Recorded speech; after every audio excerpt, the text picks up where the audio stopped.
Anga chino CH marak tau kuborangko sul-sul para katinga. Lok Sabha-ni gitcham Speaker Purno A Sangma-ni gunrangko rike. Uni mingnamaniko tange rakkiangkuchina gita Sukrobar salo Meghalaya dokni Skotong Minister Conrad ke sangma manderangko didiangaha. Sukrobar salo PA Sangma-ni chang sotsni dok kepa achiani salko maniani bak gita Nehu Tura Campus aro PA Sangma Foundation chang sni kepa PA Sangma Memorial Lecture ko Turani District Auditorium ngatangaha. Aro ya program ko ngatanyo adokni Skotong Minister Conrad ke sangma jenmanakan prakangingon uni pagapa PA Sangma sagini gunrang ni gemen gisekrat planiko takangaha.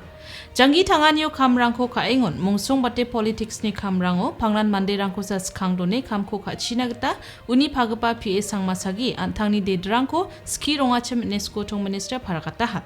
PA Sangma-ni skiani aro gunrangko skira china aro jarak china gita chadamberangko didiangengon uni jakurangko jarakanian uko mandera nagita nambat srangpa cholonga neba Conrad aganaha. This is something of course very personal because my late father, myself, Mr. James and all of us, we used to sit with him, with my mother, and he used to tell us many aspects about politics, and at that point in time we never gave importance to it.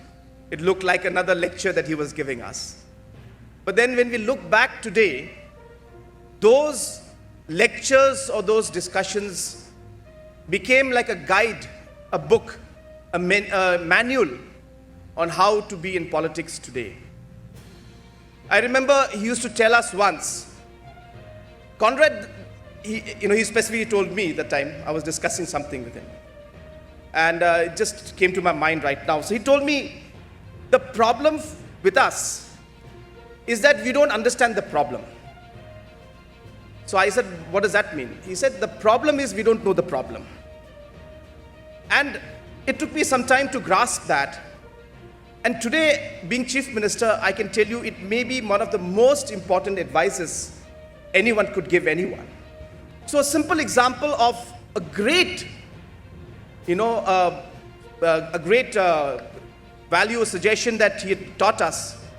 That problem is we don't understand the problem.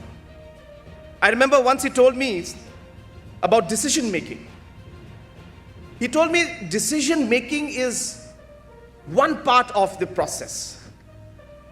The second part, which is equally important, is how you implement the decision and when you implement the decision.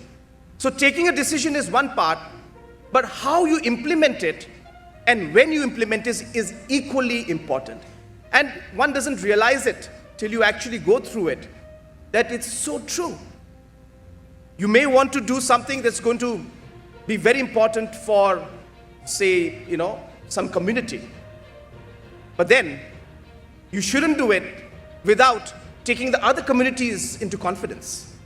So how you do it? By taking people into confidence, by creating a consensus, by making people understand. When do you do it? You do it when you realize that yes, you are getting everybody on board and you have more or less a consensus and you can actually go through with the decision that you take. Small advices given by late P. S. Sangma, which, as I said, sounded like a lecture to me when I was 19 years old, 20 years old, 21 years old. But today, I look back and I write down those 10, 15, 20 things that I could remember that he told me. And these two just strike out because it helps me almost every day in the work that I do, which is that decisions are important, but when and how you implement them is equally important. And the problem is that we sometimes look at results and think that that is the problem. The outcome is the problem, whereas the problem actually is somewhere else. And I'm sure many of us have learned small things like these from late P. S. Sangma, a man who is far beyond what meets the eye. And we just read about what he did. We look at one or two of the foundation stones. We see this auditorium built by him in 1988. And we remember, oh yes, Mr. P. S. Sangma built this. Those are just infrastructures or certain parts of what he built.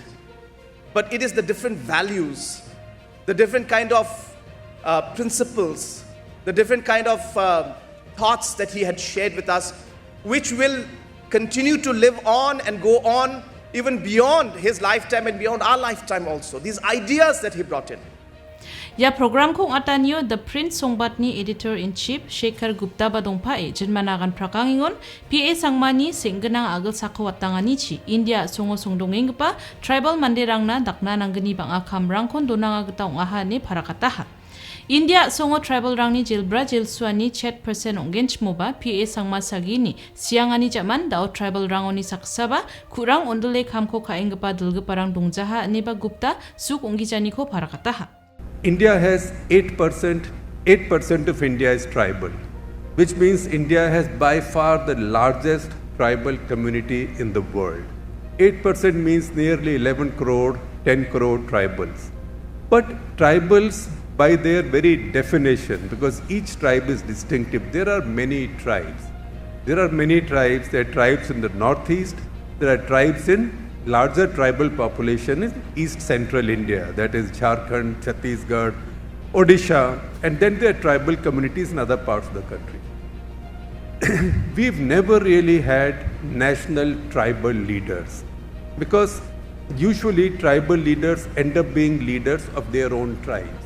They don't become leaders of the tribal communities speaking for the tribal cause, tribal point of view across the country.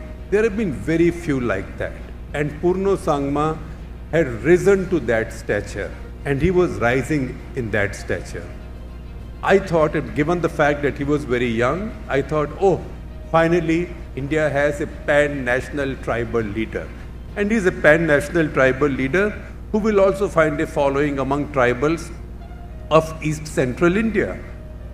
That is where right now you have a lot of dissatisfaction, economic distress. There is economic distress everywhere, but East Central India in particular, that's where you have Naxalism.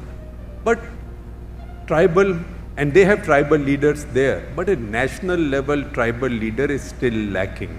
And that is the gap that Purno Sangma left behind. Had he been around, this is no age. I mean, next year in America, if Trump wins his nomination, which he likely will, 2 80-year-olds will be fighting to be presidents of America.